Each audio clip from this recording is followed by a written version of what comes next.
Assalamualaikum warahmatullahi wabarakatuh. Berikut adalah rekaman materi pertemuan kita sebelumnya, yaitu tentang asam dan basa. Silakan disimak. Teori asam basa. Teori asam basa ini membahas tentang pengertian asam maupun basa menurut para ahli. Yang pertama, menurut para ahli yaitu namanya Arrhenius. Ya, makanya disebut teori Arrhenius. Ya, Arrhenius bilang asam adalah zat yang apabila dilarutkan dalam air akan menghasilkan ion H positif dalam larutan. Basa adalah zat yang apabila dilarutkan dalam air akan menghasilkan ion OH negatif. Kata si Arrhenius, asam melepas H positif, basa melepas OH negatif. Lanjut, ada lagi para ahli yang kedua namanya Bronsted-Lowry. Ya, dia bilang asam adalah zat yang punya kecenderungan untuk menyumbang ion H positif kepada zat lain. Cluenya menyumbang ion H positif kepada zat lain. Basa adalah zat yang mempunyai kecenderungan untuk menerima ion H positif dari zat lain. Kalau kata Arrhenius tadi, asam adalah senyawa atau zat yang melepas ion H positif dalam larutan. Basa adalah melepas ion OH-. Kalau Bronsted-Lowry bilang asam itu yang menyumbang ion H positif kepada yang lain, dia nyumbang. Kalau basa justru apa? Menerima H positif dari zat lain. Nah, para ahli selanjutnya yaitu Lewis. Lewis bilang asam adalah zat yang memiliki kecenderungan menerima pasangan elektron. Ia menerima elektron. Basa adalah zat yang memberikan pasangan elektron. Sebaliknya, tadi kan basa nerima-nerima terus ya. Ini sebaliknya, asam yang menerima, tapi menerima apa? Elektron. Basa justru yang menyumbang elektron. Oke. Lanjut, di sini ada ciri-ciri asam dan basa. Yang pertama, ciri-ciri asam, yang pertama berasam asam, sesuai dengan namanya, asam berasam asam. pH-nya kecil dari 7, memiliki sifat elektrolit dan dapat menghantarkan listrik, menghasilkan gas hidrogen pada saat bereaksi dengan unsur atau senyawa logam. Selanjutnya, basa, memiliki rasa pahit. Kalau asam tadi rasanya masam, kalau basa justru rasanya pahit. pH-nya besar dari 7, ya, lebih besar dari 7 atau di atas 7. Memiliki tekstur licin dan bersabun. Nah, pada umumnya basa itu ditemukan pada aplikasi sehari-hari itu pada sabun, odol, cairan pembersih dan lain-lain. Itu biasa basa. Makanya sifatnya adalah licin dan bersabun. Selanjutnya, memiliki sifat elektrolit dan dapat menghantarkan arus listrik. Nah, ini ciri-ciri umum dari asam dan basa. Selanjutnya, asam dan basa kuat serta asam dan basa lemah. Nah, kita mulai dari asam kuat terlebih dahulu. Asam kuat ciri-cirinya melepaskan ion H positif dengan sempurna atau disosiasi total. Itu kalau asam kuat. Jadi contoh asam kuat ini harus dihafal. Ada HCl, H2SO4, HNO3, HBr, HI, HClO3, HClO4, HiO3, HiO4. Itu harus dihafal contoh-contoh asam kuat. Basa kuat. Basa kuat adalah spesies yang melepaskan ion OH- dengan sempurna atau disosiasi total. Jadi kalau asam melepas H positif dengan sempurna, basa sebaliknya melepas OH- ya, dengan sempurna juga. Asam lemah. Oke, contoh basa kuat ini ada KOH, BaOH 2 kali, CSOH, NaOH, SrOH 2 kali, CaOH 2 kali, LiOH, RbOH. Oke, harus dihafal ya. Dipahami dan dihafal juga. Tadi masuk asam kuat, sekarang asam lemah. Asam lemah itu sulit melepas ion H positif. Tadi kalau kuat kan melepas dengan sempurna ya. Kalau ini justru sulit, bisa tapi sulit. melepas ion H positif, dan mengalami disosiasi sebagian. Tadi kan disosiasi total kan, ini sebagian. Jadi contoh asam lemah selain contoh asam kuat di atas, contohnya itu CH3COH. Jadi kalau misalnya ada asam, ada contoh asam selain yang disebutkan di atas tadi sebagai asam kuat, maka dia asam lemah. Pokoknya selain dari ini dia asam lemah. Oke, basa lemah. Sulit melepas ion OH-, ya, ion OH- dan mengalami disosiasi sebagian juga. Contohnya selain basa kuat yang di atas tadi, ini dia. Nah, contohnya BeOH 2 kali, MgOH 2 kali. Oke. Nah, tadi kan ada ciri-ciri asam, katanya berasa masam, basa berasa pahit. Nah, kalau misalnya contoh zat atau senyawa asamnya itu contohnya seperti air jeruk, ya kan, ekstrak jeruk nipis, kemudian pokoknya berkaitan dengan makanan-makanan itu kan bisa kita rasakan. Oh, asam nih, berarti dia termasuk dalam senyawa asam. Nah, lalu bagaimana dengan bahan-bahan kimia? Kita tahu dari mana kalau bahan kimia itu asam atau golongan basa? Apakah harus dirasain? Nggak bisa kan? Makanya diciptakanlah indikator asam basa. Nah, ini ada sebuah indikator yang menandakan bahwa senyawa atau zat tersebut bersifat asam atau basa. Nah, indikator ini dibagi menjadi dua, indikator lab atau buatan manusia dan buatan ciptaan Tuhan, indikator alami. Nah, apa-apa aja indikator lab itu, Bu? Contohnya tadi kalian udah masuk praktikum belum ya? Contohnya ada lakmus merah, lakmus biru, phenolphthalein, bromthymol blue, sama metil merah dan lain-lain. Masih banyak ini indikator-indikator laboratorium. Nah, perubahan warnanya gimana? Contoh asam. Ibu punya kertas lakmus warnanya merah. Ibu celupkan ke dalam larutan asam, berubah jadi merah. Misalnya lagi ada larutan di dalam gelas, ibu celupkan lakmus merah ibu berubah menjadi biru, maka larutan tersebut adalah larutan basa. Nah, ibu punya lakmus biru, punya senyawa kimia nggak tahu apa ini asam atau basa, punya lakmus biru, ibu celupkan lakmus biru itu berubah merah, maka sifat larutan dalam itu asam. Oke, biru berubah menjadi biru atau tetap biru maka basa. Pada phenolphthalein nanti ada di titrasi, judul titrasi asam basa di laboratorium. Phenolphthalein warnanya bening. Ya, diteteskan di zat asam pun warnanya tetap bening dan berubah menjadi merah pink atau merah lembayung pada senyawa basa. Oke. Begitu juga bromthymol blue, senyawa asam dia warna kuning, di larutan basa dia warna biru. Metil merah begitu juga, di asam warna merah, di basa dia jadi warna kuning. Nah, itu indikator lab, indikator buatan manusia. Selanjutnya ada indikator alami. Nah, indikator alami itu biasanya ada di alam. Nah, contohnya kunyit.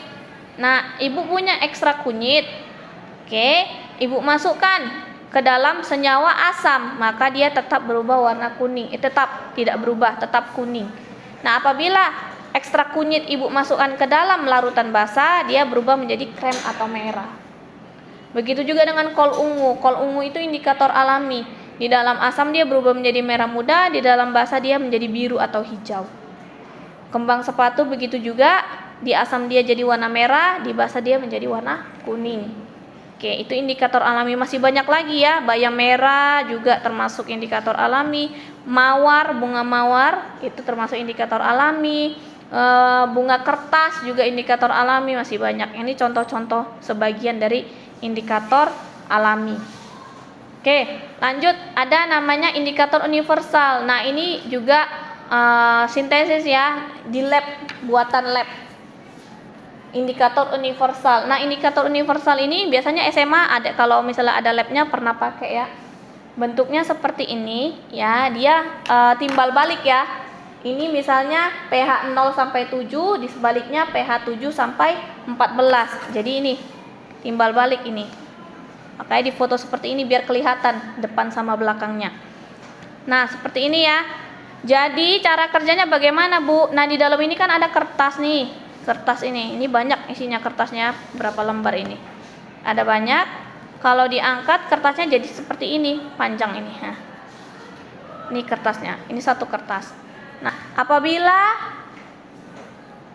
kertas ini dimasukkan ke dalam gelas atau beker yang berisi larutan asam, maka dia mempunyai warna antara 0 sampai 6 ini. Seperti itu, dia berubah. Misalnya Ibu masukkan ke dalam larutan yang pH-nya 2. Nah, kertas yang ini, yang warna-warni ini akan berubah mengikuti 2. Atau kita celupkan, ini nggak tahu nih pH berapa, kita celupkan aja. Nanti dia akan berubah warna, kita samain cocok di pH berapa. Seperti itu cara kerjanya. Indikator universal. Nah, lanjut. Ada pH meter. Kalian ada suruh bawa pH meter kemarin? Nah, kurang lebih seperti inilah pH meternya ya. Jadi pH meter itu digunakan untuk mengukur berapa langsung pH-nya. Kalau indikator universal kan kita cuma tahu pH-nya 3 doang, 4 doang, nggak ada komanya ya. Kalau pH meter itu dia langsung ada komanya, 6,68 gitu misalnya, 7,30, 2,30, kayak gitu jelas. Kalau indikator universal cuma ya udah 1, 2, 3, nggak ada komanya. Sekarang kita masuk perhitungan. Kita masuk perhitungan ya guys. Oke, Ibu hapus PKW-nya. Nggak berkurang. Minggu depan kuis ya guys. Berarti minggu depan kuis tentang asam dan basa aja. Ya, pelajari materi hari ini. Jadi konsep pH, pOH. Lihat baik-baik. Mencari pH sama dengan min log konsentrasi H positif rumusnya, atau H positif sama dengan 10 pangkat min pH. Rumus ini digunakan untuk asam kuat. Ya, untuk asam kuat. Langsung ke soal biar tidak mengambang. Berapa pH larutan asam yang memiliki H positif sebesar 0,1 molar? Yang ditanya pH, yang diketahui konsentrasi H positif. Oke, berarti langsung masukkan pH sama dengan min log konsentrasi H positif. Konsentrasi H positifnya 0,1. 0,1 kita jadikan ini jadi 10 pangkat min 1 ya kan? Min log 10 pangkat min 1, maka pH 1. Dari sini H positif sama dengan 10 pangkat pH. 10 pangkat min pH. Kalau 10 pangkat min 1 kontak ya. Kalau 10 pangkat min 1 berarti pH-nya sama dengan 1 kan? Rumusnya H positif sama dengan 10 pangkat min pH. Kalau 10 pangkat min 1 jadi berapa pH-nya? 1. Sampai sini masih nyambung? Masih. Lanjut ke soal nomor 2. Berapa pH asam kuat? Clue pertama, asam kuat dengan konsentrasi 0,002. Kita jadikan dulu bentuk cantik ini. 2 kali 10 pangkat min 3. Langsung pH sama dengan min log konsentrasi H positif. Min log 2 kali 10 pangkat min 3. Maka pH sesuai dengan sifat logaritma, 3-nya pindah ke depan, 3 kurang log 2. Ambil kalkulatornya, berapa log 2? 3 kurang berapa log 2? 0,30. Berarti pH-nya 1,7. 2,7 sorry. 2,7. Ya kan log 2 0,3 ya.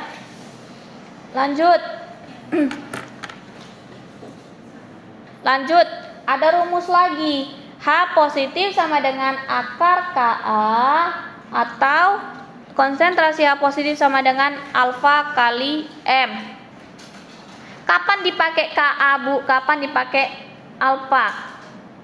Ya. Kalau alfa, mana tadi? Kalau alfa itu adalah derajat ionisasi.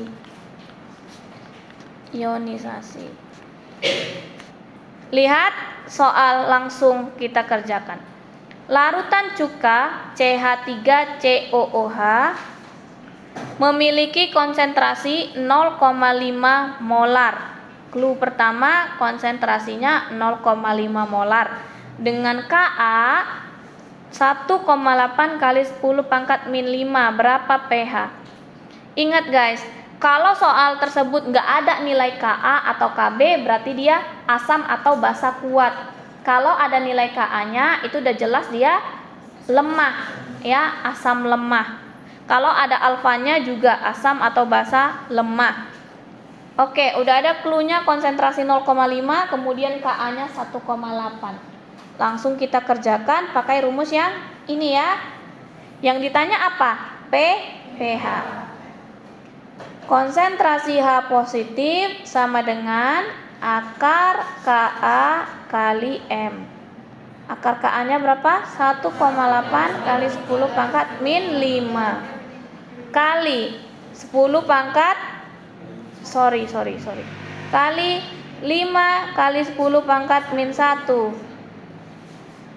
Kayak mana seperti ini? 1,8 kali 5 berapa guys? 9. 10 pangkat 5 dikali 10 pangkat min 1, 10 pangkat min 6. Akar, jadi 3 kali 10 pangkat min 3. Udah dapat belum pH-nya?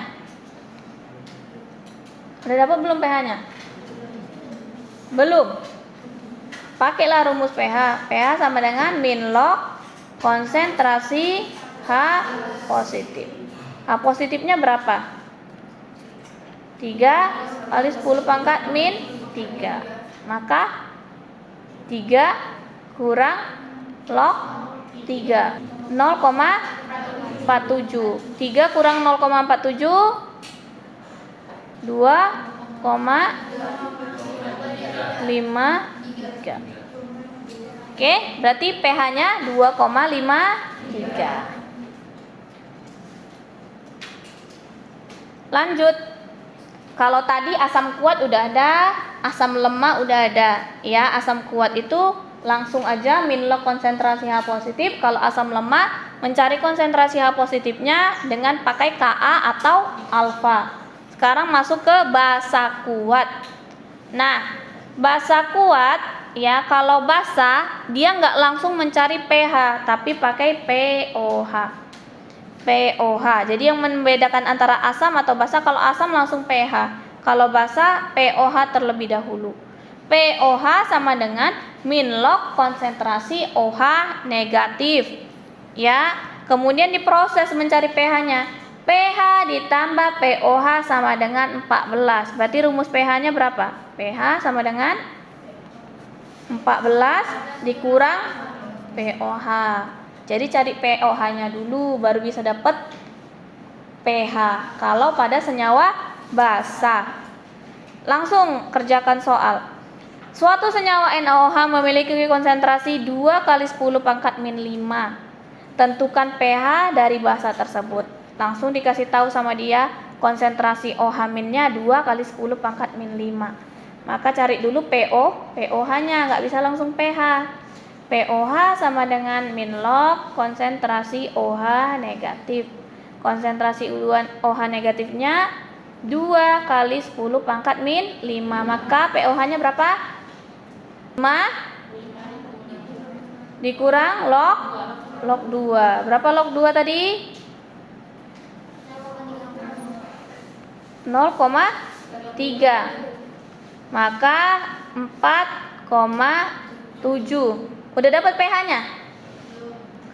Baru pOH. Baru kemudian cari pH. pH apa rumusnya? 14 dikurang pOH. 14 dikurang 4,7. Berapa jawabannya? 9,3.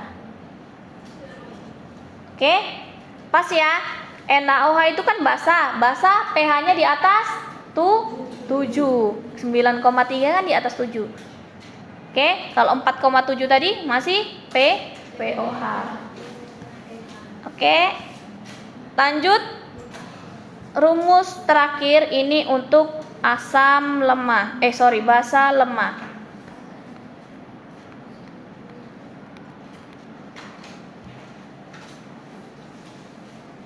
Basa lemah.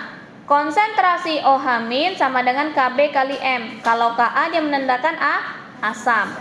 Alfanya sama, derajat ionisasi. Ya, alfa itu sama derajat ionisasi. Oke. Langsung kita kerjakan soal ya. Suatu basa lemah NH4OH mempunyai clue pertama basa lemah. Konsentrasinya 0,5 molar dan terionisasi sebanyak 10%. Pertanyaannya berapa pH? Pakai rumus yang mana kira-kira? Pakai rumus yang mana kira-kira, guys? Yang kedua. Iya.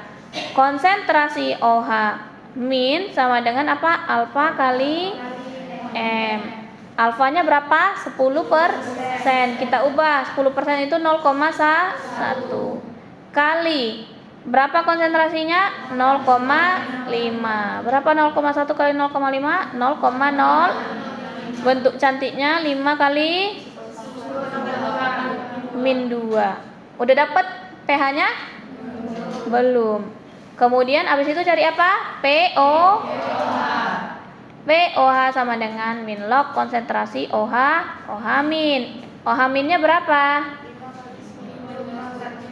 Iya, 5 kali 10 pangkat -2. Jadinya berapa? 2 kurang log 5. 0,69. Kurangkan 1,31. Udah dapat pH-nya?